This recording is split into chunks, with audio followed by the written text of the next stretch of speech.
1994 World Rally Championship saw a season of changing fortunes and a season-long battle in Groups A and N and in Formula 2 that would go down to the wire.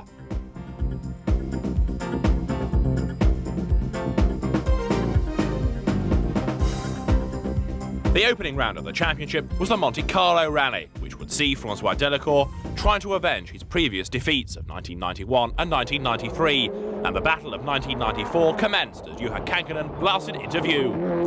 But Kankkunen's first day was punctuated by dramas. He had a spin on the WRC stage, and that was caused as a result of trying to avoid spectators stood in the middle of the road.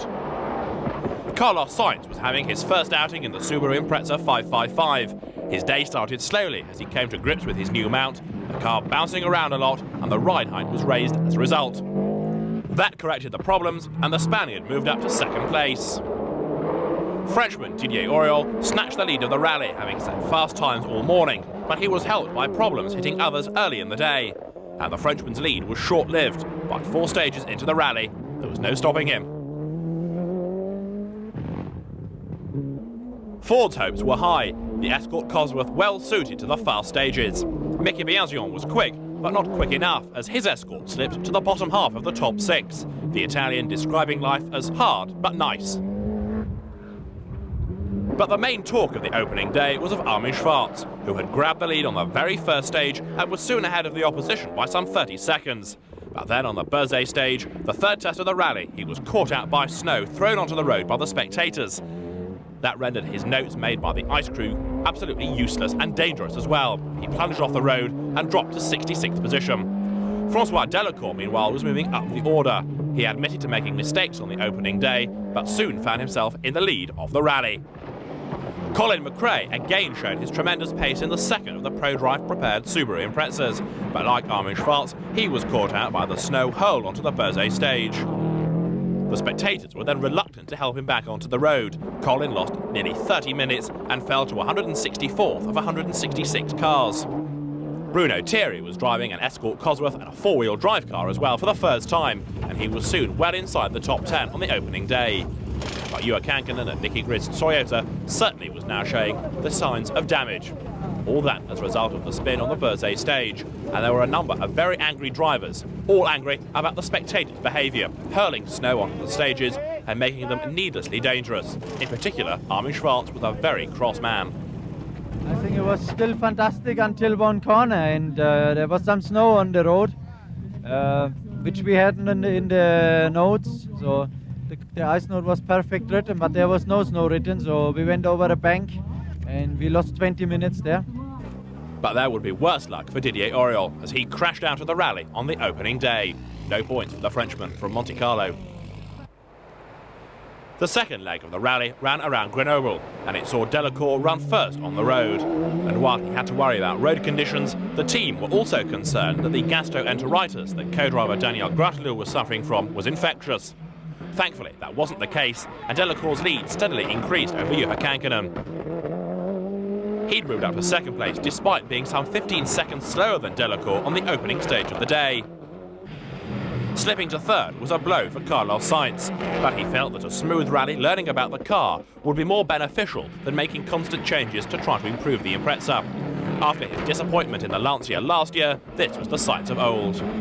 Mickey Biasion was now fourth in his Ford Escort, and he was certainly being overshadowed by his teammate.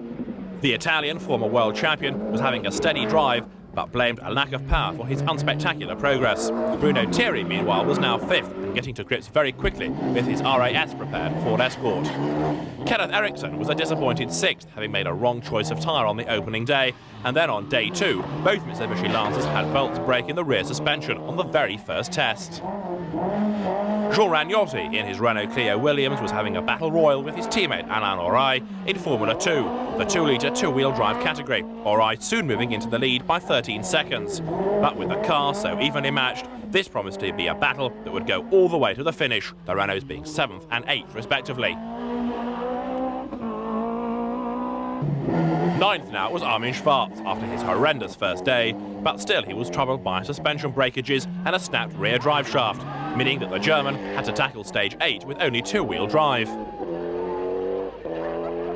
And Colin McRae continued to fight his way back up the order, now 41st from 164th, and while he was still an awful long way adrift, he had time enough left to claw his way back up the field, assuming that the spectators didn't interfere with his progress again. The final day and the famous stages on the Col de Torini. Francois Delacour was leading, and this year he was going to win. Helped by fast delivery of pace notes from co-driver Daniel Gratelou, Francois Delacour was able to avenge his defeats of 1991 and 1993. He admitted to being very nervous on the final leg of the rally, and despite brake problems on the Col de Torini, he had a commanding lead and he wasn't going to be beaten. Johan Kankkunen moved up to second on the second leg of the rally and stayed there. He and co-driver Nicky Grist pressed on for all they were worth, but they weren't quite able to make up that time lost early in the rally. Delacour's gap by then was too big, and Kankkunen was happy to settle for second place and suddenly put points on the board, which may well stand him in good stead for the rest of the season. Carlos Sainz had impressed many on his first outing in the Subaru Impreza. He wasn't driving at 10/10ths, but he was happy nonetheless to finish in the top three and his first outing for ProDrive.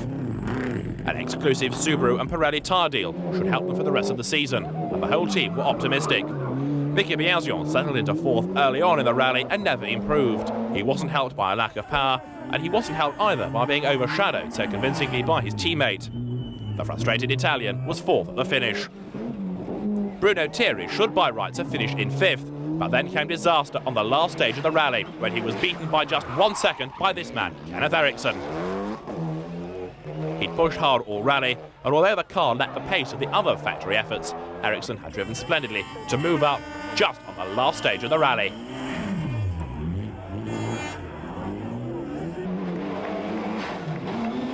The second of the Lancers, that of Armin Schwarz, finished in 7th place, the young German having dominated the final stages of the rally.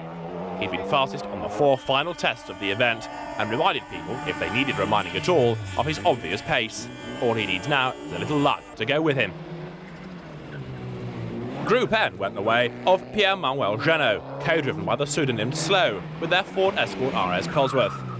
Indeed, Ford had a good rally, second place in Group N going to the Spanish driver Jesus Puras. He, unlike Jeannot, would do a full season in the Group N category, and this helped him no end in his championship hopes.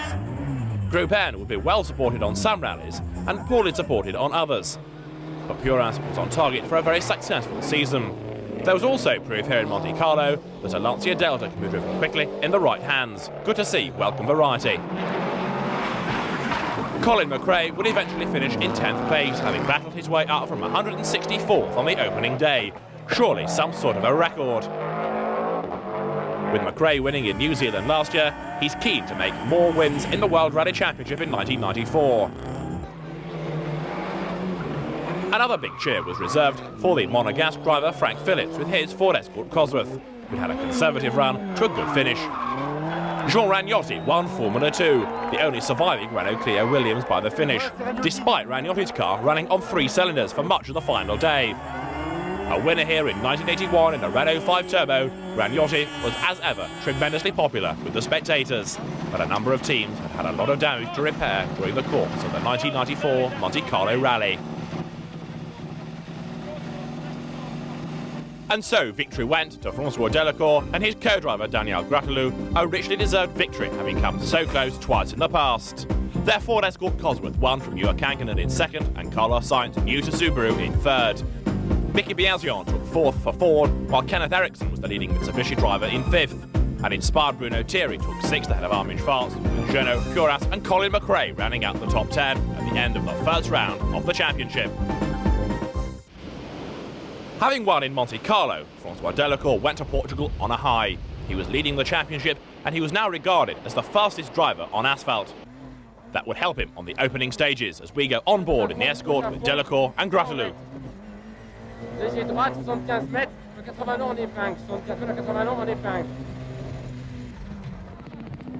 The Frenchman was immediately on the pace, winning 8 of the first 11 stages, leading by some 4 seconds at the end of the opening day. 100 mètres, gauche 130 long, intérieur à fond. Gauche 130 long, intérieur à fond, 100 mètres. 195 long, 195 long. Juha Kankkunen couldn't quite match Delacour's pace on day one, although he knew that despite being caught by Mickey Biasion, Kankkunen would have an advantage when the rally hit gravel. Biasion was quick, but admitted he needed to go harder to catch the tarmac kings ahead. Andrea Raghini, run by the Italian Grifoni team, was driving the car that Didier Auriol used last year in Argentina.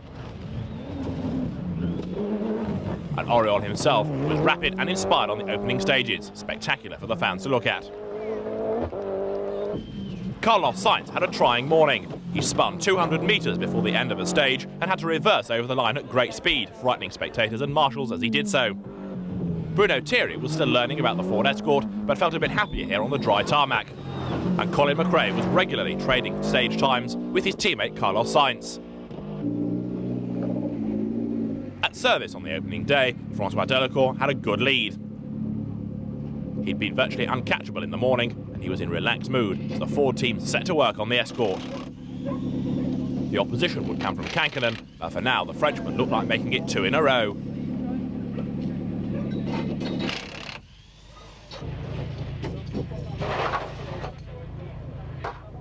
It's okay. At the moment I am leading, then everything is alright, but I have only 30 seconds in front of Kankkunen, about 30, and Mickey the same. And the car is, I have a very good feeling with the car, of course, because I am leading, and I have also the good feeling with the S22. I had only a little problem in the 5th special stage, with the tire was completely destroyed at the end, but I think we were very, very fast. No, it looks good, yes. The weather is nice and stages are okay, a bit still slippery because it was raining so heavily that, you know, bring a lot of mud and gravel on the road. But we have good guys in front of us to marking the places, so no problem so far. Francois had a few tyre problems, wore one down to the canvas. Did you have any problems? Not really, I mean, they have been working well. Having lost those 30 seconds or so with his punctures, Delacour was determined to make up time as the rally headed for the super special stage at the Lusada Rallycross circuit. Here, cars in pairs were pitted head-to-head and against the clock. Delacour was up against his teammate Mickey Biasion.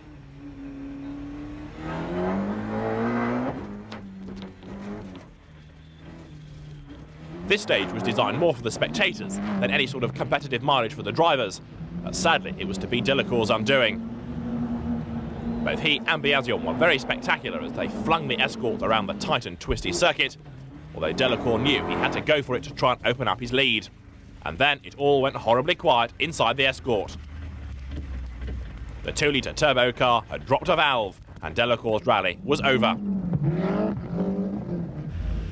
That left Mickey Biasion as the leading Ford driver, but on gravel he was going to be no match for Kankkunen and would fall back, while Delacour was bitterly disappointed and out of the rally.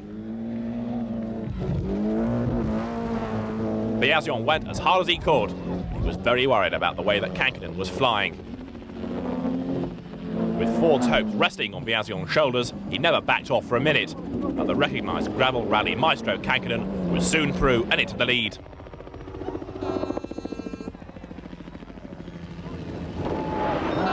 His only opposition would have come from Delacour. With the Frenchman out of the event, Kankkunen now had things all his own way. From one stage to the next, his lead increased and Biasion was left trailing in the Finn's wake. Andrea Raghini crashed out on the Fafa stage, having gone off earlier on in the day as well. He was okay, but the car was badly damaged, and the Italians' rally came to a sudden halt. It had been over 12 months since Didier Auriol had last won a round of the World Rally Championship, and that was starting to concern him, and also some insiders at the Toyota team. The car was perfect here, but he found himself unable to do the times, and at a loss to explain why.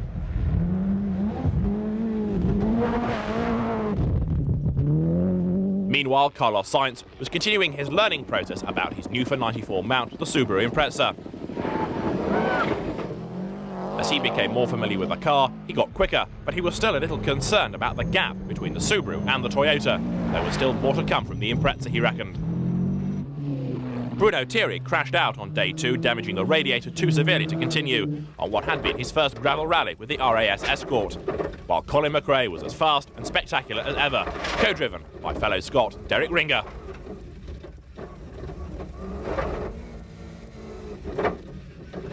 As ever in Portugal, the crowds were enormous, but this year crowd safety and crowd discipline was far better than in previous years. At last, it seems, they're getting the message.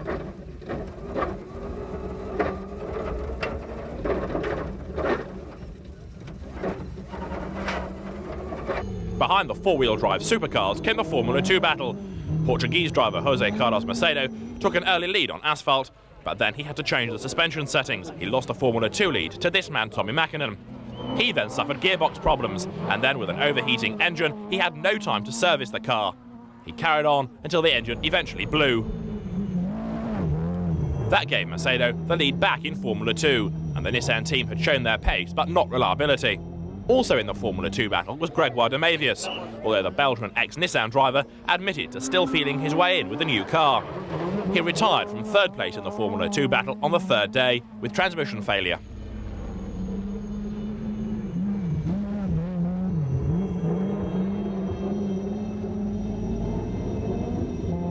In Group N, the battle for showroom specification cars, Mohammed bin Sulayem took a height record at the Lusada Super Special stage, although when he landed, he damaged the engine.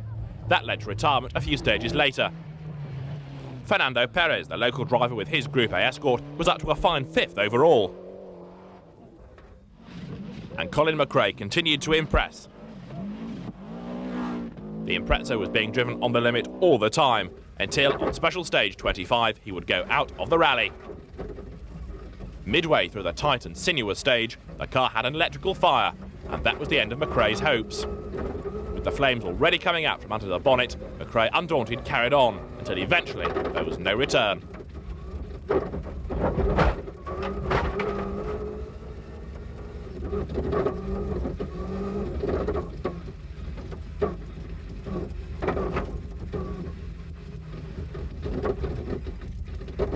McRae and Ringer looked for somewhere to park, and then ran for it. Once again, Colin had shown his obvious pace. All the Subaru team wanted now was some more reliability. Jörg Kankkunen then went on to win, and not only did he take victory in Portugal, he also moved into the lead of the World Championship. All in all, a good weekend for the Finn and Toyota. It was a 1-2 for the Castrol Baxilikas as the Frenchman Didier Auriol moved through into second place. Mickey Biasion was down in third. He just wasn't quite quick enough on the gravel stages. He knew that gave the advantage to the Toyota team. Carlos Sainz finished in fourth, second now in the championship with Biasion, but he still needed more time in the car, while José Carlos Macedo with his battered Renault won the Formula 2 battle after the opposition faltered. Group N was won by the Spaniard Jesus Puras. He finished 8th overall, while second in Formula 2 went to Pavel Sibera with the little 1300cc Skoda, some 25 minutes behind Macedo. Toyota's first and second, with Biasion third for Ford. Then Sainz and Perez a splendid 5th at the end of the second round of the championship. Kankkunen now led, with Sainz and Biasion tying for second. Delacour was 4th ahead of Auriol, Ericsson and Perez now tying for 6th. Toyota led the manufacturers' battle from Ford and Subaru, while GME, Renault and Skoda all jointly led Formula 2. The third round of the championship was the 42nd Safari Rally, one of the most picturesque events of the season. Jörg Kankkunen headed a strong Toyota squad, and he led on the opening wet and dry day. Sadly though, he would crash out, his first major accident in 3 years of rallying. Immediately, the Toyota squad became weakened. Backing up Kankkunen had been Ian Duncan and Safari version Didier Auriol. Ian Duncan is recognised as the Toyota's test driver. He was included in the lineup at the last minute, and it turned out to be a very good decision. The Nairobi resident moved into the lead after Kankkunen's demise.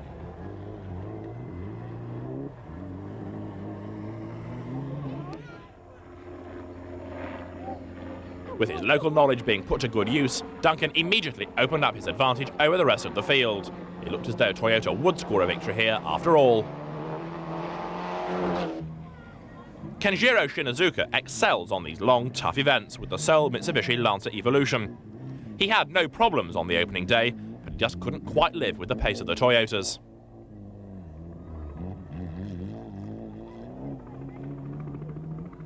He knew, though, that if the world's best in Kankkunen were fallible, then so too possibly was Ian Duncan. Shinazuka therefore settled into a smooth and consistent pace and waited for the dramas to afflict the rally leader.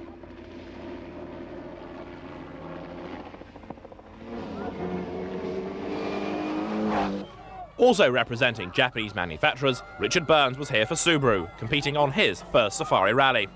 He had a Group N specification in Impreza, and he took an early lead in Group N on the opening day. He then had brake failure. That led to an accident, and he lost some 21 minutes through damage. Didier Auriol was also on his first Safari Rally. He broke the front shock absorbers and the steering on day one. And amazingly, he'd lost over 1 hour after the first competitive section of the event.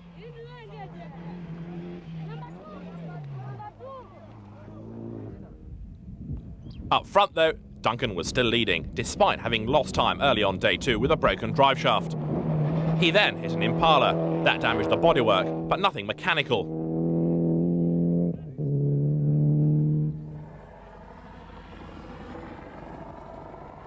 The car continued with its bodywork hanging off, but thankfully the engine hadn't been hurt at all. As he pressed on, he extended his lead over Shinazuka. He doubled it indeed by the end of the day, and victory for the Flying Sausage looked certain. Shinazuka was now up into second place, but unable to catch the flying Toyota. He then lost time himself with a broken front lower suspension arm, but he remained far enough ahead of Didier Auriol for that second place not to be under threat. Local driver Patrick Njuru moved into the lead of Group N after Burns' accident, but suffered from punctures and then lost 16 minutes when he badly bent an engine crossmember on the bumpiest section of the route. Didier Auriol had more troubles on the final day when the front struts needed changing on the Toyota Celica. Nonetheless, he'd scored points and he'd finished, and that was going to be vital come the end of the season.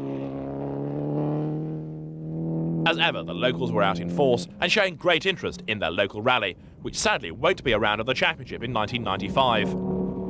Rudi Stoll, another stalwart of African rallies, with a very strong car, suffered from punctures and engine management system problems on the last day. So too did a broken oil cooler after he'd crashed off the road in a dust cloud. The final service halt before the finish, and Ian Duncan's Flying Sausage Toyota, looking a little battle-scarred, was now virtually assured of victory. The Toyota mechanic set to work on a car that had managed to see off the best of the local opposition and also humbled some of the world's best drivers. Even in this remote location, the legendary Team Toyota Europe mechanics were able to display their ability, and do so, it seems, for the final time, as Toyota won't be returning in 1995, something unthinkable to the locals. For now though, Ian Duncan looked assured of victory after a hard morning.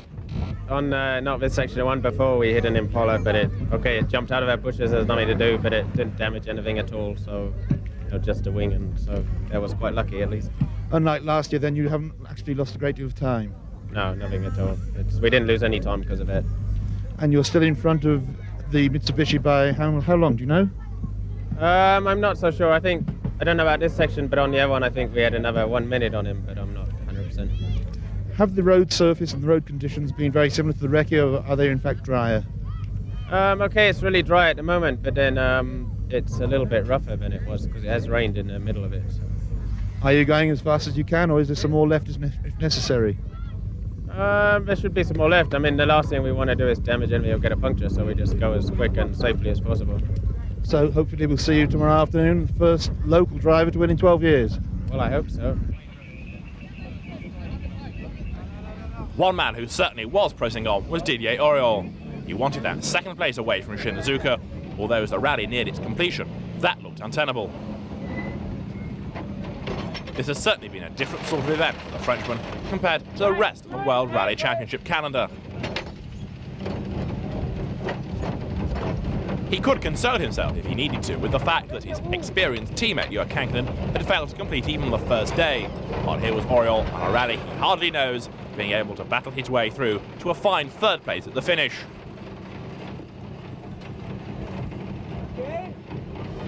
Comparing this to the cold weather of the WRC rally at the end of the season, it really was going to be a season of many contrasts. The Michelin tyre technicians checked the tyres, ready for the continuation of the car's progress in the afternoon. They were happy with them, and by and large, Auriol was happy with how things were going as well. No, I don't think. I have tried to drive a little more harder in the last one, and I broke the shock absorber 10 kilometers to the finish, so I lose 3-4 minutes and I have to catch him. So. Over the last 2 days, because of your problems on the first day, you lost quite a bit of time in the dust. Have you had problems with dust today? No, not today, it's okay. And You don't actually think that you'll be able to catch Shinizuki before the finish then? No, because the problem, maybe if I drive really fast I can, but I broken everything always. So now I think I just drive. So you're just going for a third place and a finish then? Yes, and wait. Yes. And that's how it did finish. Victory going to Ian Duncan and Dave Williamson, ahead of Shinizuka and Oriol in third. Patrick and Giroud took fourth place and won Group N. But there was no doubting the hero of the local crowd. Ian Duncan winning a World Championship event for the first time. Kankkunen still led the championship. Oriol was now second, with Biagio and Sainz tying for third. In the manufacturers' battle, it was Toyota all the way, Subaru and Ford squabbling over second.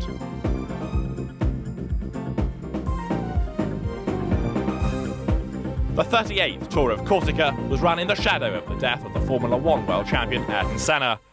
It was also run in the shadow of Francois Delacour being absent after a serious road accident in a friend's Ferrari F40, which effectively put him out of the season. Juha Kankkunen was eager to make up for his Safari disappointment and to take a fifth world crown. Mickey Biagio was now left to uphold Ford honour. He had a brand new car, but brake problems on the opening day slowed his progress. There was no doubting, though, that the Ford Escort Cosworth on tarmac remained a very spectacular car.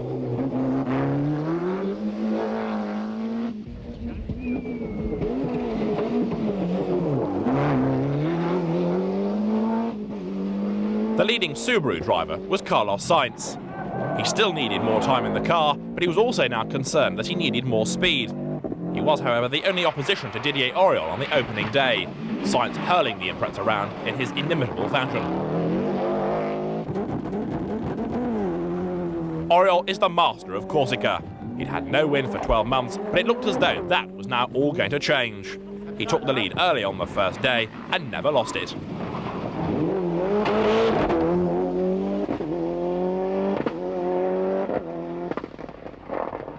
Bruno Thierry was here as ever with his semi-worked RAS-prepared Ford Escort Cosworth, although he had a damaged gearbox on day 2 and as a result lost a lot of time.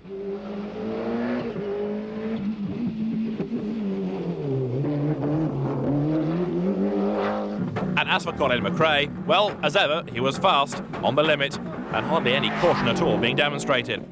A puncture didn't force him to lift, but when he had a second blow out of the rear of the car, the Subaru was spat from the road, and the damage was too great for him to continue.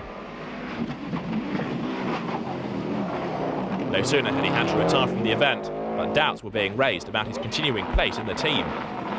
Once again, Andrea Raghini made it into the World Championship stage. He was run by the Grifoni team and able to run at a consistent pace. Last year's Sanremo winner, Franco Cunico, was driving an ex-Delacour Portugal Escort, and he had a good opening day.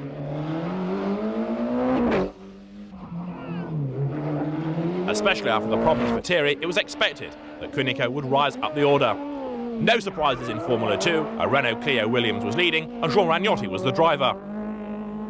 He was going to have his work cut out here, though, as among the competition was Philippe Bugalski, his car running with a semi-automatic gearbox.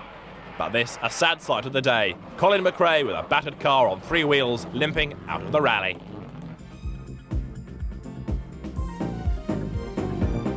The second day would take the cars to some of the most spectacular stages. It was hardly a straight to speak of. It was going to be action and hard work for the drivers all the way. Auriol took 41 seconds off the previous year's record on stage 20 and looked untouchable, with only Sainz to worry about. The Spaniard was pushing as hard as he could, but the gap was too great, and the Subaru just didn't have the pace of the Toyota. Andrea Raghini was running third overall, ahead of Kankkunen.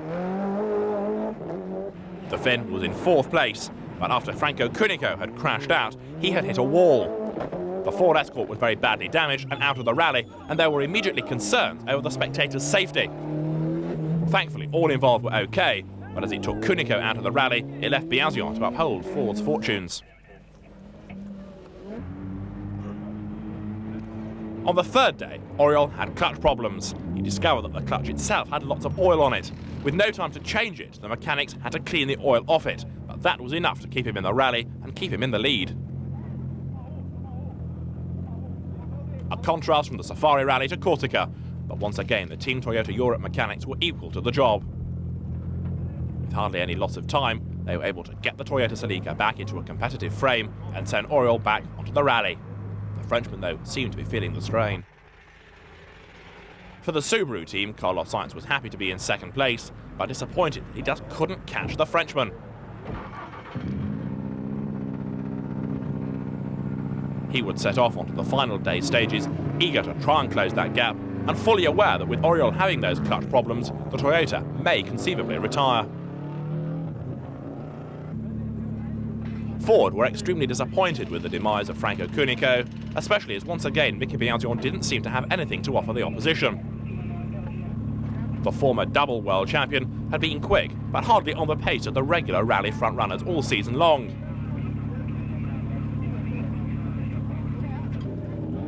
And Bruno Thierry, having lost time with that damaged gearbox, was now having to fight his way back up through the order.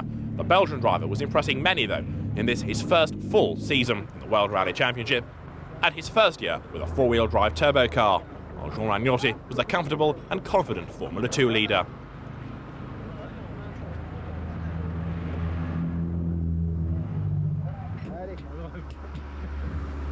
Ragnotti, the man who'd won the 1981 Monte Carlo Rally, co-driven by Gilles Demunier, were about to set off for the afternoon stages. A Formula 2 victory looked as though it was just around the corner.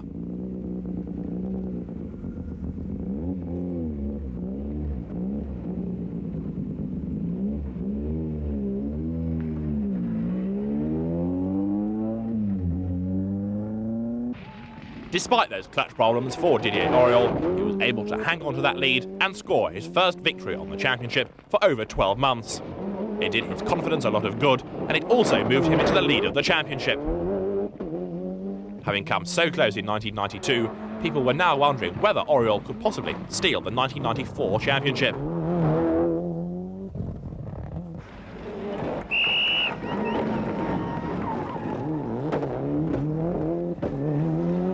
Auriol's only opposition all rally long had been Carlos Sainz with the Subaru Impreza. The Spaniard knew he had a chance when Auriol hit trouble, but then Carlos had an anti-roll bar shear at the front left-hand end, and that made the car virtually undrivable. As if that wasn't bad enough, it happened near the start of the longest stage of the rally. It meant that Sainz had to be content with second position.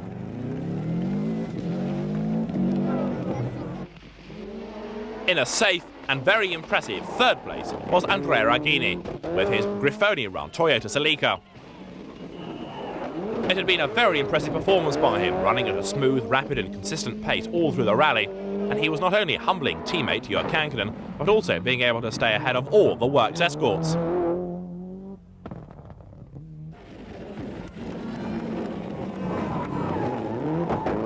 All involved were understandably delighted with the pace of Raghini in the private Celica. Jörg Kankkunen had had a subdued opening day. He lost time, which eventually he couldn't claw back. Indeed, this was going to become something of a habit for Kankkunen, losing time on an opening day when he was being rather conservative. As the season progressed, it became obvious that everybody had to attack right from the first day, but here Kankkunen failed to do so, and he lost his lead in the championship, finishing fourth overall. Mickey Biasion suffered major brake problems on the second day of the rally, the pedal going straight to the floor, which didn't really inspire confidence.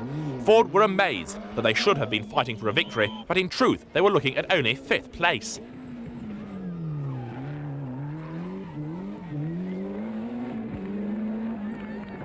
The Italian would finish a mere 6 seconds ahead of Bruno Thierry. And don't forget that Thierry had damaged the gearbox midway through the event.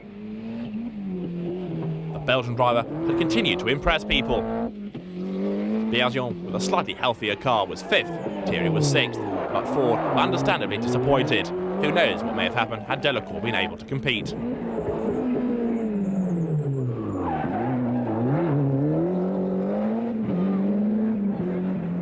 In seventh place was another escort, that driven by Patrick Bernardini, a local driver with a Yakko-backed car, keeping his cool all rally long. Being cheered on by the crowds, he was happy to finish so well up. No surprises in Formula 2. The category was won by Jean Ragnotti and Gilles Demunier with their Renault Clio Williams. This car runs with a conventional gearbox, unlike his teammate Philippe Jurgalski, whose semi-automatic car had slipped right down the order early on.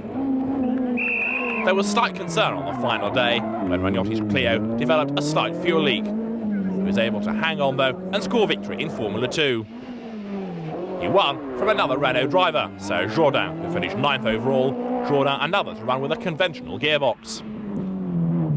Group N was once again won by the Spaniard Jesus Puras, who now moved into the lead of the Group N Championship. And second place went to Mohammed bin Solayem, more normally seen in Gulf rallies. Oriol the winner, Sainz and Nagini with Kankanen fourth and Mickey Bianzion's Ford Escort in fifth place. So Oriol won for the first time in over a year and led the championship. No, I think it's not an easy rally, and before the start of this race I say that maybe Carlos Sainz can be the challenger here, and it's not a mistake what I think, because Carlos pushed me always during this 3 day, and I have need to drive really fast and really big attack for try to control him. It's nice to have this victory here, because now it's 1 year and 4 months I think that I have no victory, and maybe for the future of the season we are first in the championship conductor. So it's good, but the season is long, and now we must appreciate this victory, and we think now Acropolis. The 41st Acropolis Rally turned out to be a very disappointing event for Oriol. The first car on the road, though, was Mickey Bianzion with his Ford Escort Cosworth, using a sequential gearbox for the first time. The Italian admitted, however, to many missed gears. As he came to terms with the car and its new gearbox, he would retire with a broken engine.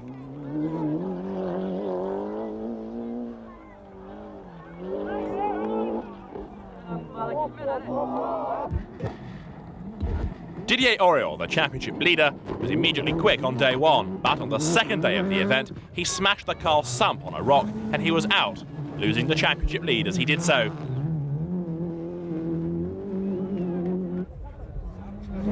This was the last thing that the French driver needed, particularly with Carlos Sainz and Juha Kankanen, his nearest opposition in the championship race, getting quicker and quicker round by round. Sainz himself was worried that the front crossmember was loose on the Subaru Impreza. The team checked it and sent him back onto the event. Once happy, he mounted his attack.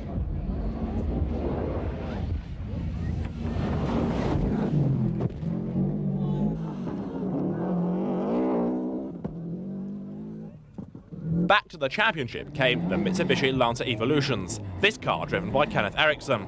He had an awful opening day, however, breaking 4 drive shafts.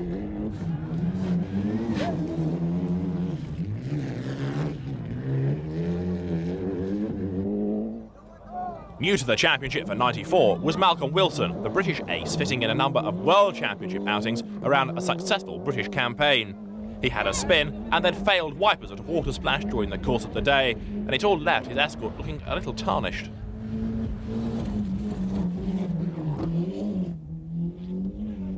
For the first time in a relatively long while, Juha Kankanen had a low starting number. He was number 6 and was therefore being helped on the opening day by those cars ahead sweeping the stages clean for him. Stones smashed the blades off the cooling fans on day 1, losing him time, but by and large the Finn was happy.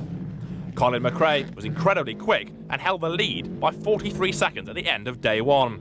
He even backed off to try and conserve the car, Colin being quickest on 7 of the day's 10 stages.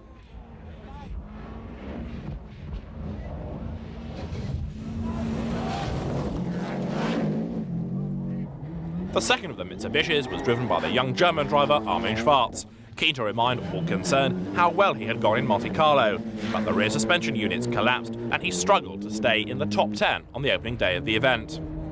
It was good to see Ari Vatanen returning to the championship, his privateer Escort Cosworth run by Schmidt Motorsport. He was co-driven by Fabrizio Pons, and together they won the last 2 stages of the first day. Up front, Colin McRae looked safe on day 2, despite being first on the road and therefore having to sweep the stages. But then came trouble. After the FIA scrutineers had checked the engine, the bonnet wasn't fastened properly. It flew open and smashed the screen. He checked in at the next time control before having it replaced. Not wanting to sacrifice his position on the road, the young Scotsman blocked the stage for 29 minutes. For his pains, he was given nearly 15 minutes in road penalties. Teammate Carlos Sainz had briefly slipped behind Didier Auriol on day 2. But then, when the French driver retired, Sainz found himself moving through up into second place once again.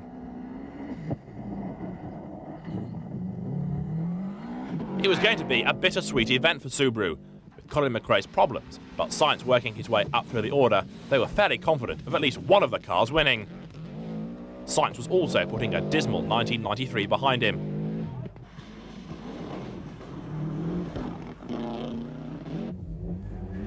Armin Schwarz was much quicker and much happier on the second day of the rally. He moved up to third place behind the Subarus, therefore humbling the Toyotas and Fords as he did so. The Lancer Evolution, still many people believed, with a lot of work needing to be done on it. As teammate Ericsson struggled, Schwarz it was who was left to uphold the fortunes of the Andrew Cowan-run team. Malcolm Wilson briefly made it into the top 3 on day 2, but then he blew a turbo. The team replaced it, and he blew the replacement. As only one turbo could be changed per day, Malcolm struggled to the end of the second leg with a very down-on-power Ford.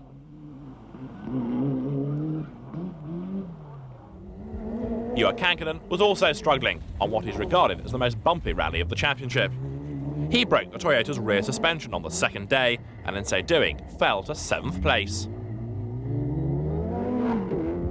With Auriol's demise and Kankkunen so far down, this wouldn't help Toyota in the manufacturers' battle, while Ari Vatanen was up into the top 5 by the end of day 2 and became the leading Ford driver. Emil Trina with the 1300cc Skoda, a rugged and reliable car. All this was proving to be beneficial. He'd soon be into the top 10.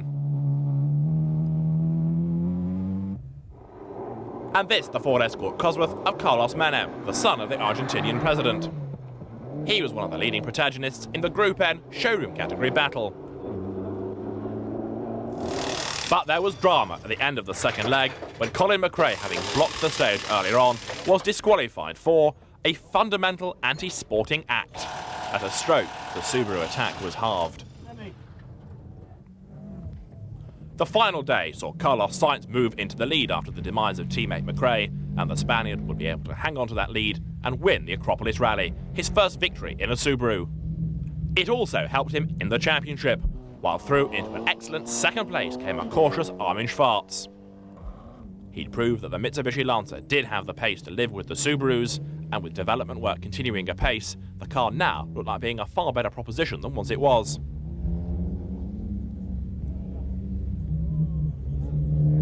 The leading Toyota was that of Juha Kankkunen, who eventually was able to battle his way up into third place. In so doing, he held the joint lead in the championship with Carlos Sainz. Alex Fiorio with a classic car, the Lancia Delta HF Integrale, proving it's still reliable, but Fiorio admitted to be having to drive it on the limit all the time in order to keep up with the Japanese manufacturers. The leading Ford Escort was Ari Vatanen. He finished a fine 5th on his return to World Championship rallying. As for Malcolm Wilson, he bent the steering rod on the car, and with no service available, he used the jack handle to make temporary repairs. That earned him great praise from the team.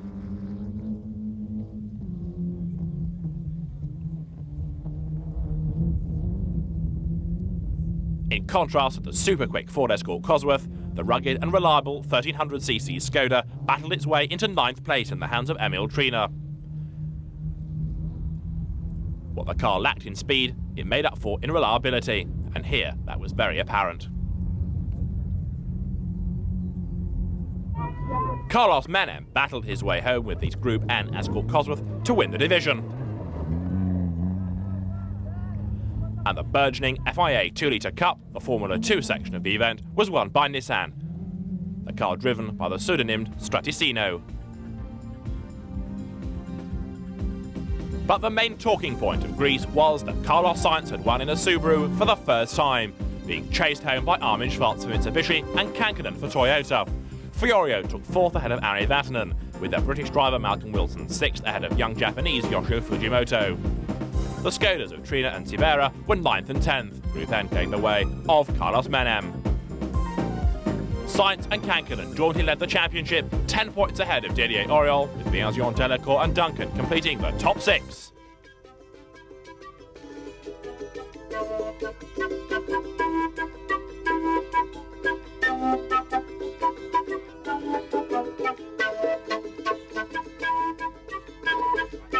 Argentinian rally is one of the most popular on the calendar. Juha Kankkunen was desperately trying to assert his authority in the championship. He was the first car on the dusty stages and had a steady first day, although not really on the pace of the opposition.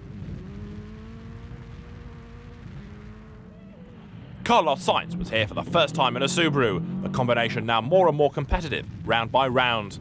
He led on the opening day, despite a jammed shock absorber early on.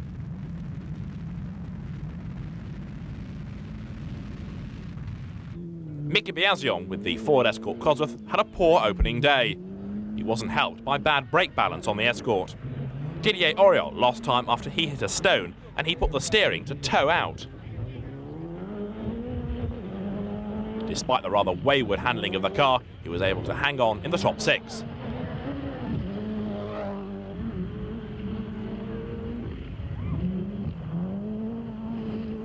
Behind the Toyota came Ari Vatanen, returning to the scene of his near-fatal accident some 9 years ago. He was immensely popular with the spectators, and certainly the Finn wasn't overawed by Argentina. He had the same brake problem as Biasion, the bias being to the rear of the car on the opening day of the event. As usual, Colin McRae was quick, he led, and he went off. He understeered his way into a bank, and that damaged the suspension of the car. Coupled with punctures during the afternoon, he eventually slipped to 6th place at the end of day 1. Bruno Thierry, in contrast, had a smooth, consistent opening day. His Escort wasn't going to be a real challenge to Carlos Sainz, who was leading, but nonetheless Thierry was safe in the top 6. Rudi Stoll, with the reliable Audi, battled his way up into 7th place by the end of the event, the S2 Coupe adding welcome variety. Didier Auriol oversaw the mechanics busily working on his car, and tyre wear was a real worry for most of the teams. Punctures had been encountered by a lot of drivers during the course of the day, but there was a happy feeling in the Subaru camp. Carlos Sainz was leading, and Colin McRae had shown that he too could snatch the lead of the event, despite having gone off and damaged the car.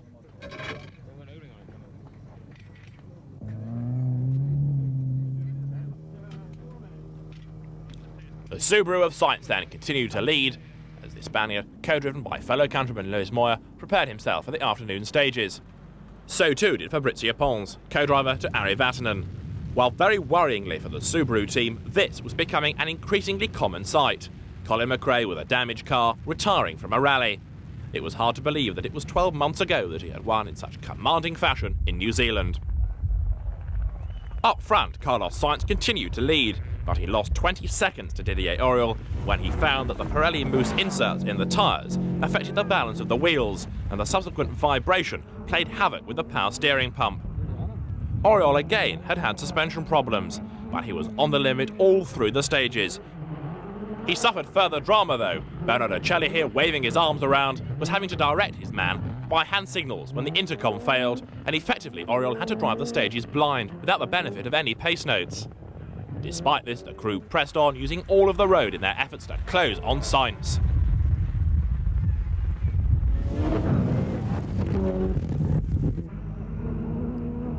Juha Kankkunen had a recurrent misfire all through the second day, and that cost him yet more time and also cost him any chance of victory.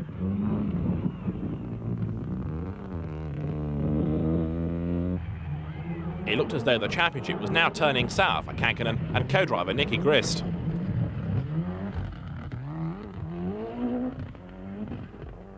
It also seemed as though once again Kankkunen's relatively subdued opening day had cost him any chance at all of winning the event. Certainly the time lost on day 1 meant that he was now too far back from Auriol and Sainz to challenge for a potential win. Bruno Thierry, with his Ford Escort Cosworth, had the rear suspension collapse on the RAS-repaired car early on the second day and had to drive for a full stage in that condition before it could be repaired. Mika Biasion, meanwhile, was struggling to match the pace of the others. The season was now going very badly for the Ford squad. Ari Vatanen was now the top Ford driver, despite a turbo failure, and he was showing no fear at all of this event. Yes, and I am lucky because I do this stage with no radio with my co-driver. My co-driver gives me the note with the hand and say me second gear, third gear, fourth gear. But I am lucky because I know very well this stage and it's a slow stage, so I don't lose time. With reference to tomorrow's leg, what will happen? I don't know. I don't know. We see. We try to attack, but sure, its victory is not here yet. So tomorrow, I think it's a big fight. No plans, just to go out and see who wins the race. No plan. Just try to drive full attack, and I hope my car is okay, and I hope the driver is okay also tomorrow. I think it's going to be an interesting rally. It's interesting last day as well of the rally. We are now 5 seconds difference behind Didier, and we will see tomorrow. It's going to be interesting. With reference to the Subaru, how is the car for the last stage of the race? The car is still in one piece. It's good, no problem. But there were problems for Mickey Viazion, whose Escort retired with a blown engine. I stopped because I had a problem with the oil in the engine. I have lost all the oil from the engine, and I had to stop in the middle of the last stage of the day. Okay, this rally has not been so sparkling for me since the start. I was 4th overall, and that was my position. That was better than nothing. Now is nothing. The final day, though, will be all about action. Didier Auriol was in the lead, and for 4 times on that final day, the lead changed hands between Auriol and Carlos Sainz. Eventually, the Toyota driver ended up as the winner by a mere 6 seconds. Sainz was very disappointed to be pushed down into 2nd place, but on the positive side, he now led the championship, and the signs were good for the rest of the year. 9 years ago, Ari Vatanen nearly lost his life in a tremendous accident here in Argentina driving the Peugeot 205 T16. Against all the odds, he battled back to fitness and returned to competitive rallying. Here, competing in Argentina for the first time since that accident, he finished in 3rd place despite a flattened exhaust, while Bruno Thierry took 4th despite more broken shock absorbers and road penalties.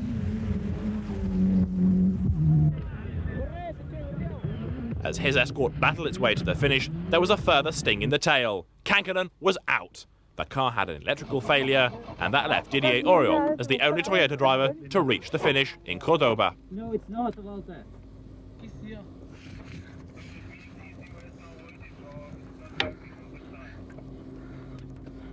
Can we do anything? Heartbreak for Kankkunen, but Didier Auriol won by 6 seconds from Sainz ahead of Vatanen, Thierry and Jorge Recalde, the Argentinian driver winning Group N 5th overall.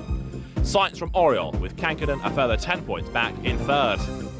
Toyota was still leading the manufacturers' battle, Subaru 2nd ahead of Ford and Mitsubishi. 12 months on from his win on the New Zealand rally, Colin McRae went back to NZ with the calls for his head ringing in his ears after his disappointment in Argentina. Juha Kankkunen started first, but was soon to find that he was both outpaced and outpsyched by the Subaru of Colin McRae. The young Scotsman came to New Zealand supporting Carlos Sainz's championship hopes, but things weren't quite going to turn out that way. McRae used this as a perfect opportunity to remind people just how good he was. Mickey Viazion was again off the pace in the leading Escort Cosworth. He had a down-on-power engine, but was far happier on a different note to become the father of a son just the day before the rally started. Armin Schwarz was back for another good finish, the Mitsubishi team having spent a lot of time testing in Wales, although observers wondered why they hadn't utilised their time in the right country. Didier Auriol was to be McRae's nearest challenger on the opening day, the Frenchman 25 seconds off the Flying Scotsman. For McRae, it all looked as though it had been very, very easy.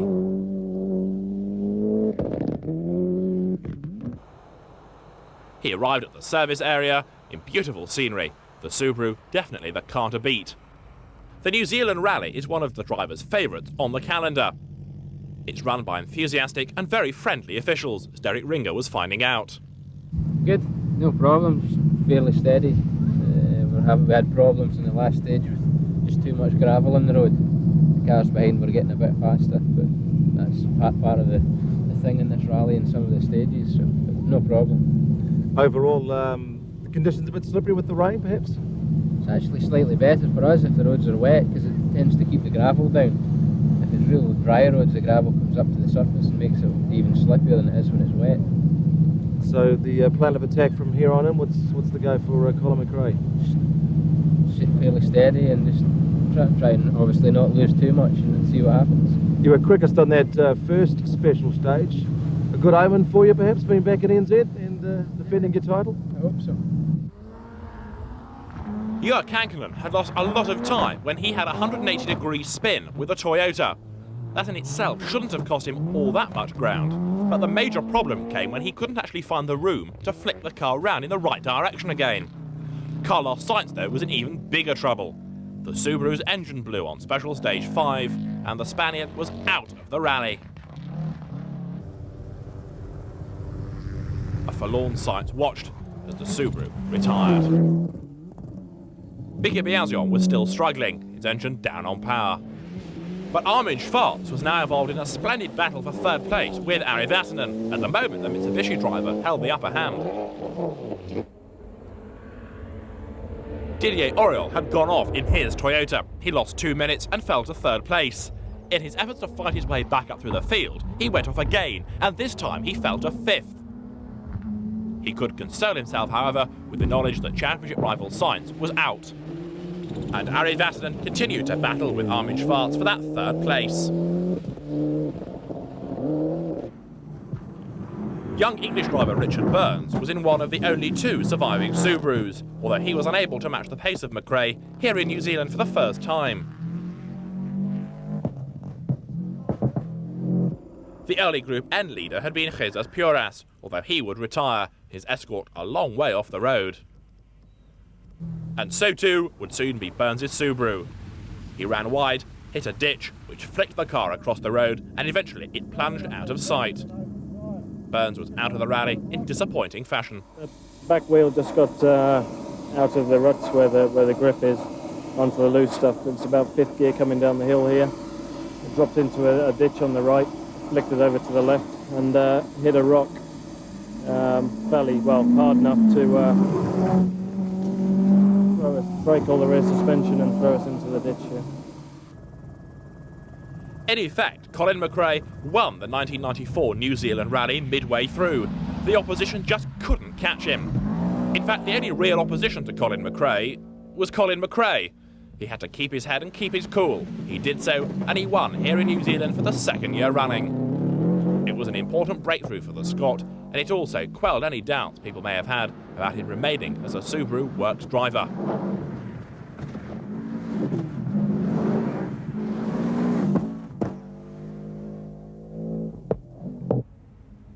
Jörg Kankkunen had been flat out all rally long. He'd waited for a mistake from Colin McRae, but it was a mistake that never came. The Toyota driver had to content himself with 2nd position and more points in the championship.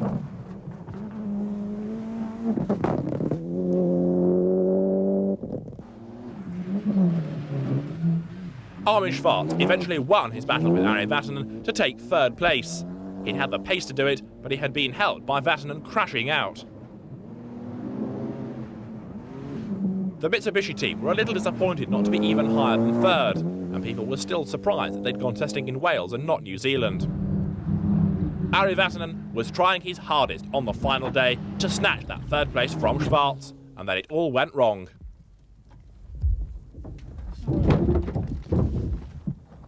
The Escort flew off the road and was too badly damaged to continue. There was a brief fire under the bonnet, and although thankfully Vatanen and co-driver Fabrizio Pons were perfectly okay, the Escort was very second-hand. As Fabrizio Pons relayed the news, Vatanen was left pondering. I made a mistake on notes. I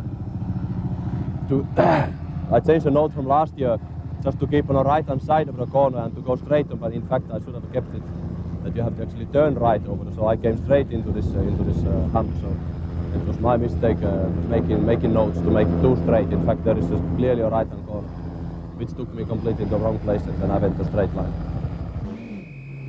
Up into 4th place then came Kenneth Eriksson, and that had been good reward for the Swedish driver, whose car became a 2-wheel drive Mitsubishi on the opening day.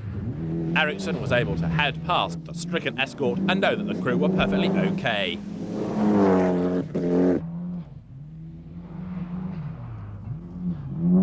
It was was a shame that we weren't seeing more of the Mitsubishi team in the World Championship, because when they were here, they were normally near the pace. Ericsson and Schwarz had both proved that the cars were good, but they just needed a little bit more development and a bit more speed. And Didier Auriol would finish in 5th place after all his dramas and led the championship by 3 points as the series headed away from New Zealand, a rally won by Colin McRae. Kankkunen took 2nd for Toyota, with the two Mitsubishis 3rd and 4th. Auriol was 5th, and in the championship, the Toyota driver now was just able to pull ahead. Yeah, it's been a very good weekend for us as far as Colin's concerned. Of course, we did start with 4 cars. People forget that occasionally, but then there's only 1 place at the end of the day, and Colin's behaved perfectly. Not a mark on the car, impeccable drive. What happens to Subaru after this? Well, we've got Malaysia now, and we're in the lead of the Manufacturers' Championship now in Asia Pacific. The World Championship looks still wide open for Carlos, so it's a lot to fight for the rest of the season, that's for sure. And Colin McRae was also hopeful that this wouldn't be his only victory of 1994. The difference, I suppose, at the end is the gap's a lot bigger. But to drive the last half of yesterday and today very, very conservatively, which is just, I think, as difficult as having to drive as flat out to try and win. Were you surprised by the ease with which you won? Yeah, I would say so, but I mean, the car's been very, very good, especially on the twisty stages and Moto, and the Pirelli tyres have worked perfectly, so it's been good. This was how the championship looked. Auriol was just 3 points to the good, with Sainz and Kankkunen tying for 2nd. Armin Schwarz was 4th, but a good way back. Toyota were leading the Manufacturers' Championship as the series moved on to Finland for the Thousand Lakes Rally. With Didier Auriol leading the championship, was he already thinking of a title? Perhaps 1994 was going to be his year.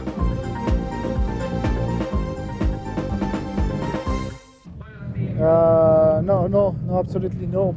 Because, okay, there's still 3 races, and I think can happen everything. So the thing is, I just only try to win. So not more pressure. Absolutely, I don't never in my head I think to win the World Championship. So just try to win a rally. Let's say it's pleasure to drive here once a year because you have all the other rallies around, and then when the Thousand Lakes comes you have a possibility to stay at home, you know, a little bit more, and 3 weeks in Finland at least, and you have all your friends and fans to looking. Is okay, Thousand Lakes for sure, it's fast and difficult rally, so it brings you some extra pressure, of course, but at the moment I feel fine. You are starting with number 1, you are first on the road. Does it mean here anything? No, it all depends about the conditions. Let's say that when it has been dry, you know, you have the dust and the gravel on the top, so it can be a little slippier in places. But normally when it's raining or the road is damp, number 1 is the best in Finland, because then you can break the road yourself and the grip is the best. How about the tactics for the Thousand Lakes? Can it be anything else than flat out from the beginning?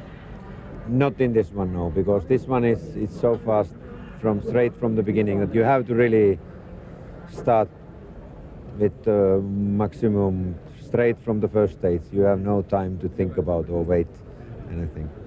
Toyota is very close to the manufacturer's title. How important is that compared to the driver's title? That is the most important thing, of course. That's what we are trying to do, and also we are quite close to the driver's title, so that we will see afterwards. But the main target for us is, of course, the manufacturer's title. I will try my best. Maybe I was not here for the last 2 years, so it takes a little bit of time to go back in the feeling of the rally, but probably it's a good chance for me to come back here and try to do it again. Jörg Kankkunen looked the favourite on the opening day, the Toyota Quick, and the local man knowing the stages well. And then this happened. In a stage that passes near the back of his house, Kankkunen rolled the Toyota and very badly damaged the car. It was able to continue, but he lost an awful lot of time. He did, though, make many new friends as they all helped him to push the car back onto the stage.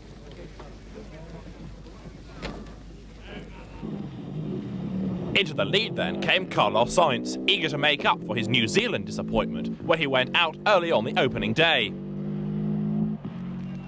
And Juha Kankkunen was able to battle his way through the stage despite the Toyota falling apart around him. He remained popular with the spectators though. They cheered him to the echo as he battled his way through a dust cloud. And also out of the rally was Ari Vatanen. His escort had gone off and lost a wheel. Co-driver Fabrizio Pons being expected to perform above and beyond the call of duty. At service, a lot of attention surrounded Kankkunen's very badly damaged Toyota. But the question remained, why had he gone off? Why? Too wide. Too fast and too wide, maybe. Then after that, you had misfire. No, the alternator, we ran out of electricity because the alternator belt jumped off. And you know, there was service was not allowed between the stages, so we couldn't do anything there because we didn't have any tools to fix it, but we fixed it on the stage and then we came here. The high-tech methods of rebuilding Kankkunen's Toyota continued, but now Didier Auriol was left to uphold Toyota's fortunes. He was the leading Toyota driver as the rally moved on. Francois Delacour was back in the World Rally Championship despite not being fully fit after that horrendous road accident at the start of the year. It was good to see the French driver returning to the series that many people thought he would have won had he been able to do a full year. He wasn't quite on the pace of Auriol, for example, but certainly it was good to see him back. Tommi Mäkinen had been driving in Britain in the Nissan Formula 2 car, but here he was replacing Mika Biasian for the Thousand Lakes Rally. He led briefly on day one, he then lost the lead to Auriol, but on day two he retook the lead and was never headed.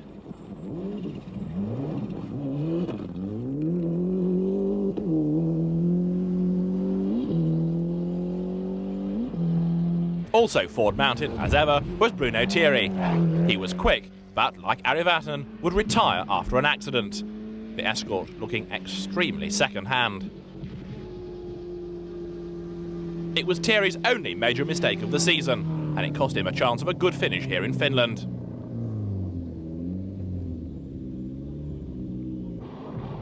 Kankkunen was very disappointed after that accident. He dropped to 76th out of the 77 starters. A real charge was on the cards now. His local knowledge coming into play, and the Toyota was being driven on the limit. The worry was, with all that time lost, surely a win was out of the question.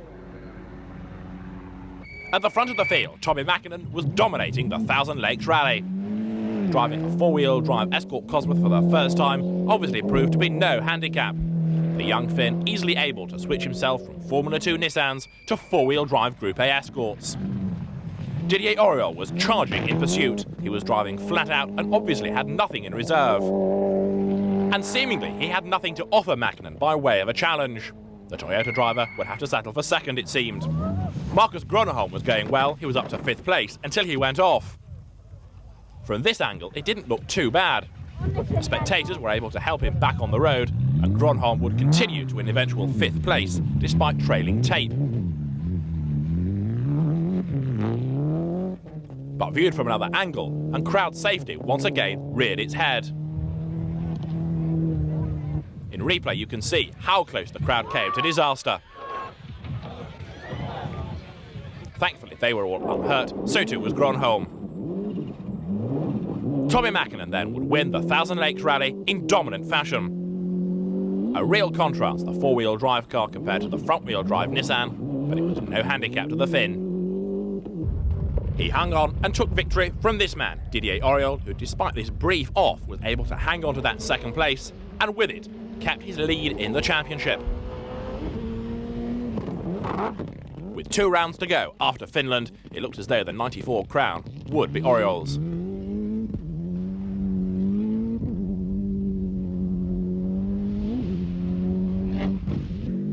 Carlos Sainz would take 3rd place with the Subaru Impreza.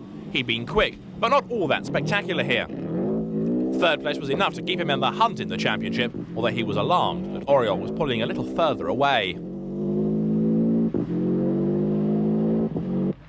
And Francois Delacour, despite not being 100% fit and limping as soon as he got out of the car, took a fine 4th place. The Ford team had already announced their withdrawal from top-line rallying from 1994 onwards, so Delacour, like all the other Ford drivers, was scratching his head wondering where to go for 95. Marcus Grönholm proved his capability by taking 5th place despite his earlier excursion. The Toyota team were pleased with his result, whereas Kankkunen had disappointed. 6th in the venerable Mitsubishi Galant VR4 came the experienced Lassi Lampi. He was no match for the quicker cars, but was delighted to be in the top 6, while Kankkunen eventually fought his way up into 9th place. Not bad considering he was 76th after that accident. Gregoire de Mavius won Formula 2, the Belgian driver now far happier with the Opel Astra than he was at the start of the season, while 2nd place went to Alistair McRae, driving the Nissan that Tommy Mäkinen had been seen driving in Britain. Mäkinen was a delighted winner. His first and only appearance of 1994 for the Ford team had ended in a splendid result. Didier Auriol took 2nd for Toyota, just 22 seconds back, with Sainz in 3rd ahead of Delacour and Marcus Grönholm. Thomas Radstrom's Toyota was 7th ahead of Jarmo Kittiletto, who won Group N. Juha Kankkunen was a disappointed 9th. There were 2 rounds to go in the World Rally Championship, and it was Didier Auriol who led. Sainz was 2nd, Kankkunen was down in 3rd. The championship was set to go down to the wire.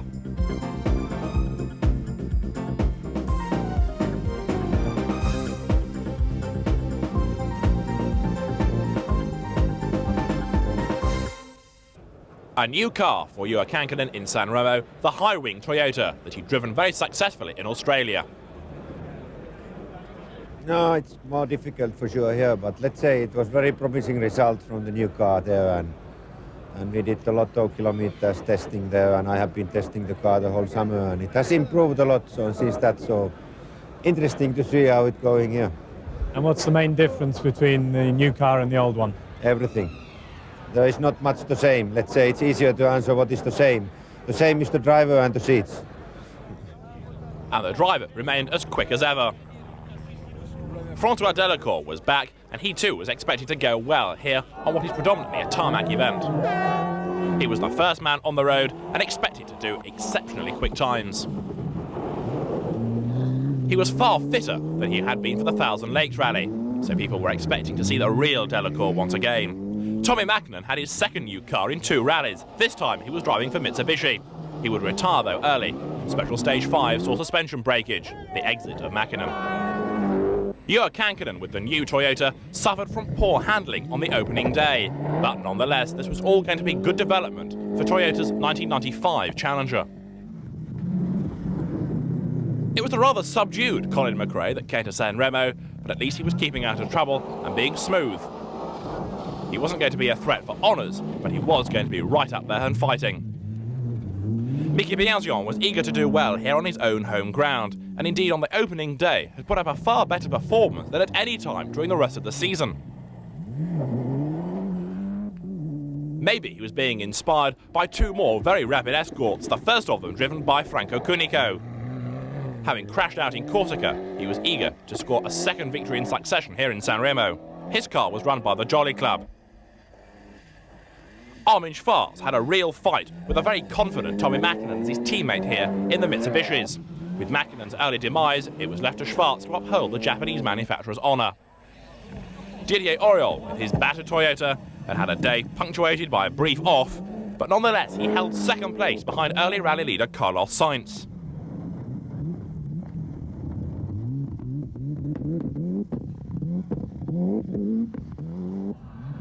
Bruno Thierry was going well, but he'd been delayed by the massive crowds. As he battled his way to get to the next stage, he was delayed by the enormous number of spectators and got a 30-second road penalty for lateness. No troubles at all, though, for Carlos Sainz. The Spaniard, driving on the limit, moved into an early lead. It was one he was going to be very reluctant to relinquish.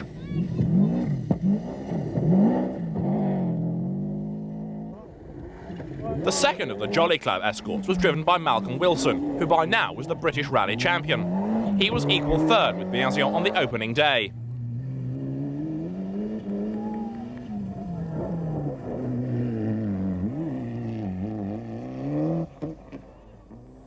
With the unfamiliar Martini-liveried Escort having gone through, it was on to the next stage, where Carlos Sainz was once again driving at 100%. In fact, sometimes it appeared he was driving over the limit. This, the proof. The Subaru running out of road and clobbering a bank. Thankfully, he was able to rejoin, and the time lost was minimal.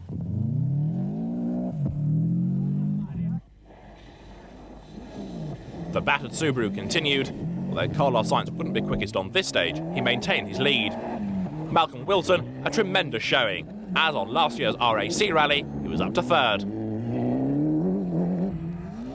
Bruno Thierry was in 5th place ahead of Colin McRae, and his Escort 2 was going better than the other works cars driven by Biasion and Delacour.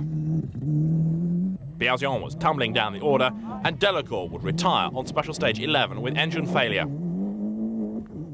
That was a great blow to the French driver, and it left Didier Auriol as the leading Frenchman now. He was in 2nd place behind Carlos Sainz, and just as in Argentina, we were set for a battle royal between the two of them.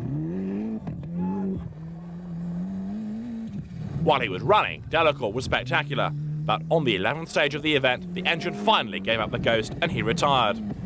Biasion briefly headed the forward fight. As the engine, though, hit problems, he dropped out of his 3rd place battle with Thierry and Wilson and slipped down the order. Armin Schwarz was on his last World Championship appearance of the season, and really, it had only been the drivers that had helped the Mitsubishis get so far up the order, the car still being short on development. Schwarz will drive for Toyota in '95. Colin McRae wasn't really showing the same rapid pace that had become normal. He maintained a good position in the top 10, but one interesting comment emerged from Dave Richards during the event, which was that there were going to be no team orders on the RAC rally. Juha Kankkunen had to run on asphalt spec diffs on day 2. It's better than nothing, he said, but it didn't really help progress in the new Toyota with its very wide track. On to the final day, with Carlos Sainz still leading, but behind him Didier Auriol was mounting one of his famous charges. That was a worry to Sainz, and so too was the fact that he developed a misfire, possibly fuel-related, as that misfire was worse on right-hand corners. Auriol was really flying now. He closed the gap from 1 minute and 13 seconds to 45 seconds to 38 seconds to 21 to 10, and then Auriol was through into the lead, eventually to win by just 21 seconds.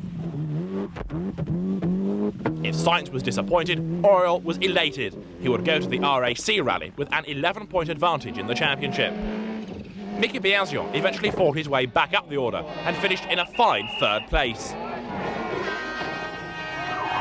He'd been helped in part by other Fords having problems, and 2 more drivers suffering dramas on the final day. The first of them was Malcolm Wilson. He would go off the road, and while co-driver Brian Thomas ran off to go and get more help, Wilson tried to get the car back on the stage. He did so, and then set off, trying to work out where Thomas had got to. Wilson had to drive round 3 corners before he eventually found his breathless co-driver, and the time lost in getting the car back on the road had been 8 minutes. It dropped Malcolm Wilson down to 9th. Up then moved Bruno Thierry. The Belgian driver would finish in 4th place. All season long he'd been impressive. He had 1 more rally to go. A relatively unspectacular performance by Colin McRae meant that he finished in 5th place at the end. But this had been an important event for him. He hadn't made any mistakes, and he'd proved that he could be conservative.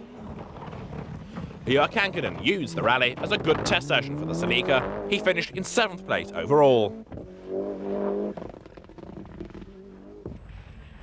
He, like Biasion, was helped by 2 drivers having problems on that final day. The first of those 2 drivers, Wilson, we know about, but the second driver to hit problems was Armin Schwarz with the Mitsubishi. The young German driver had 2 rear punctures on the last day, and then on the next road section, the fuel line ruptured. What should have been a gentle drive between stages turned out to be a nightmare for Schwarz. As soon as that fuel line ruptured, the car ignited and eventually became a crisp. His rally was over, and so too was the life of the car. The Formula 2 battle went the way of Alistair McRae, once again showing that the Nissan Sunny GTI is now a match, if not quicker than, the regular Formula 2 winning Vauxhall Astra. 23rd came Paolo Andreucci with his Renault Clio. Isolde Holderried with the Mitsubishi Lancer Evolution not only won the ladies section of the rally, but also the FIA Ladies Cup Championship, partnered by Tina Turner, who'd sat next to Louise Aitken-Walker in her championship-winning year. Second in Group N for Jesus Puras was enough to keep his lead in the championship, and he would go to the RAC rally battling with Isolde Holderried to see who came out on top. Toyota from Subaru, from two Fords, from the second Impreza. Sixth was Kuniko ahead of Kankkunen in 7th, with Wilson dropping to 9th and Jorge Vica's Lancia rounding out the top 10. With just one more round in the championship to go, Didier Auriol had extended his lead over Carlos Sainz, and he was a delighted winner in San Remo. There were 11 points between the two championship protagonists, with Kankkunen in 3rd. The championship was heading to Britain and the Network Q RAC Rally, with the World Rally Championship going down to the wire.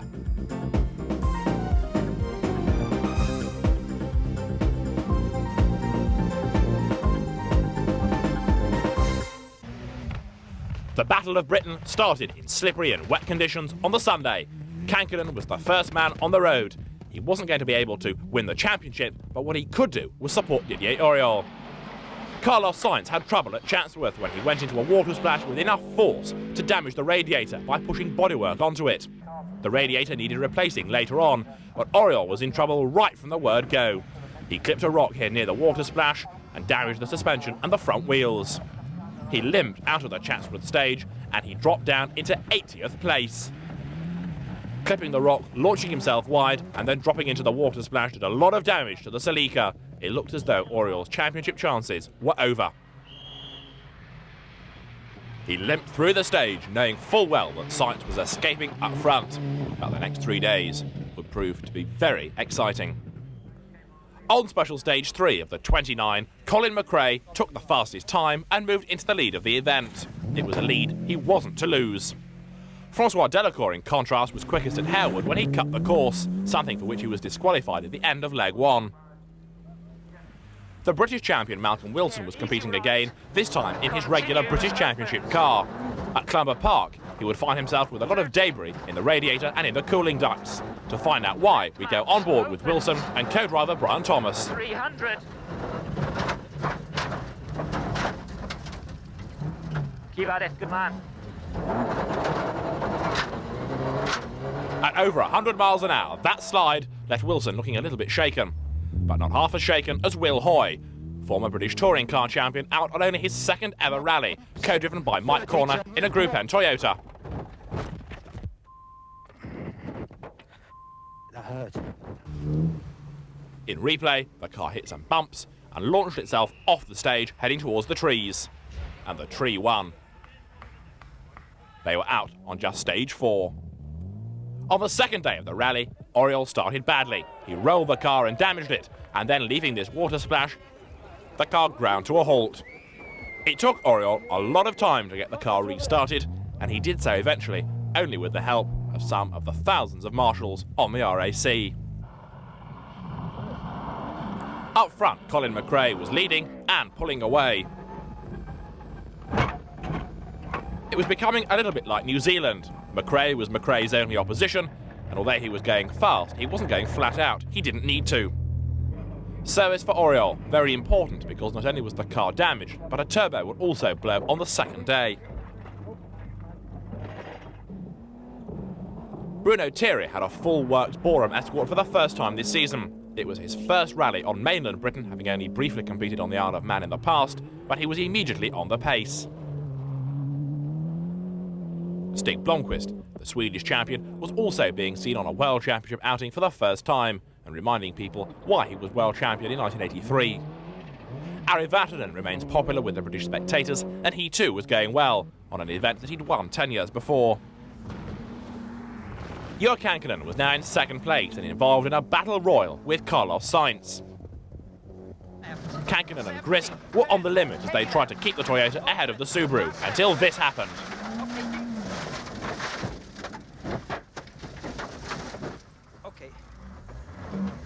Turn long K left.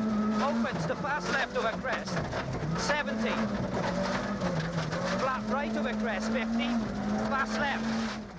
They lost 30 seconds and most of the lights, and they had to drive through the second of the Grisdale stages virtually in the dark.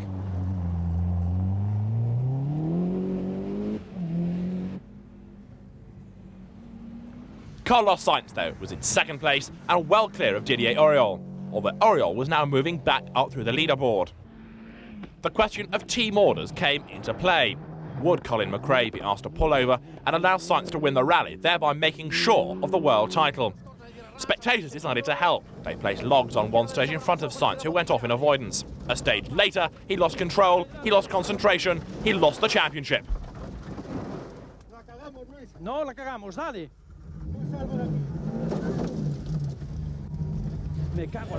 With the Subaru off in a ditch, the spectators now decided to help him. It was ironic. The championship had started in Monte Carlo with the spectators throwing snow onto the road, catching out McRae and Schwartz, and spectators would, in a way, help determine who was world champion by placing logs in the middle of the road. Sainz had to avoid them at over 160 kilometres an hour. It could have been a very big accident, and somebody somewhere should be very ashamed. That meant that Didier Auriol would be world champion, while Bruno Thierry continued to go all out in his Ford Escort. He was on target for a finish in the top three. Stig Blomqvist was also going well, moving his way up into fourth place, while Malcolm Wilson, who desperately wanted to improve on his 1993 third place results, went off on the final day and had to retire. Ari Vatanen would take fifth, co-driven by Fabrizio Pons. Still no win for Vatanen, but he remained ever popular with the British fans. And this the moment that Didier Auriol knew he was champion. He passed the stricken Subaru of Sainz and Moyer, which eventually returned to the stage, but they'd lost 34 minutes, and with the championship gone, Sainz called it a day at the next service area. And so, with 16 World Championship wins to his name, Didier Auriol would win the championship for the first time in 1994. The season had started badly for him, crashing out in Monte Carlo, but all in all, it had been a good year. Formula 2 here went the way of Gwyneth Evans, with the Gordon Spooner-prepared Ford Escort RS 2000. That car being seen on a World Championship round for the first time. The Welshman had battled long and hard with this man, Tommy Mäkinen, who eventually threw the Nissan at the scenery. This accident happened within sight of Gwyneth Evans' house. It cost Mäkinen the lead of the Formula 2 division, although he would be able to continue. A splendid eighth was Jan Harbig, who despite a brush with spectators on one stage, was able to do exceptionally well on his first rally with a turbo car, with a Group A car, and on pace notes, not to mention being in Britain. And this was Mäkinen. Despite all the damage, despite no screen, he was the quickest Formula 2 car on this stage. Into 10th place came Gregoire de Mavius, and that was enough to give General Motors Europe the Formula 2 crown by just 1 point. He was backed up as ever by the British Formula 2 king David Llewellyn. He'd had a rather lacklustre first day, but then Llewellyn started to fly. He finished 11th, while Jesus Puras won the Group N championship, although Englishman Johnny Milner won the Group N section on the RAC. But the hero of the hour was Colin McRae. He'd won in commanding fashion by 3 minutes and 33 seconds from Kankkunen, with Bruno Thierry third ahead of Blomqvist and Vatanen, both in Ford Escort Cosworths. Into 6th place at the finish came Auriol, enough to give him the title, while Evans won Formula 2 from Mäkinen and de Mavius was third, 10th overall. Didier Auriol, the first Frenchman to win the World Rally Championship. He did so by taking 6th place on the Network Q RAC Rally. General Motors Europe won Formula 2, Jesus Puras won Group N, and Isolde Holderried won the Ladies' Award. Sainz was disappointed not to be champion, but Toyota were delighted with their manufacturer's crown, with Skoda just 1 point adrift of the Formula 2 title. It had been a close and exciting season that had gone down to the wire.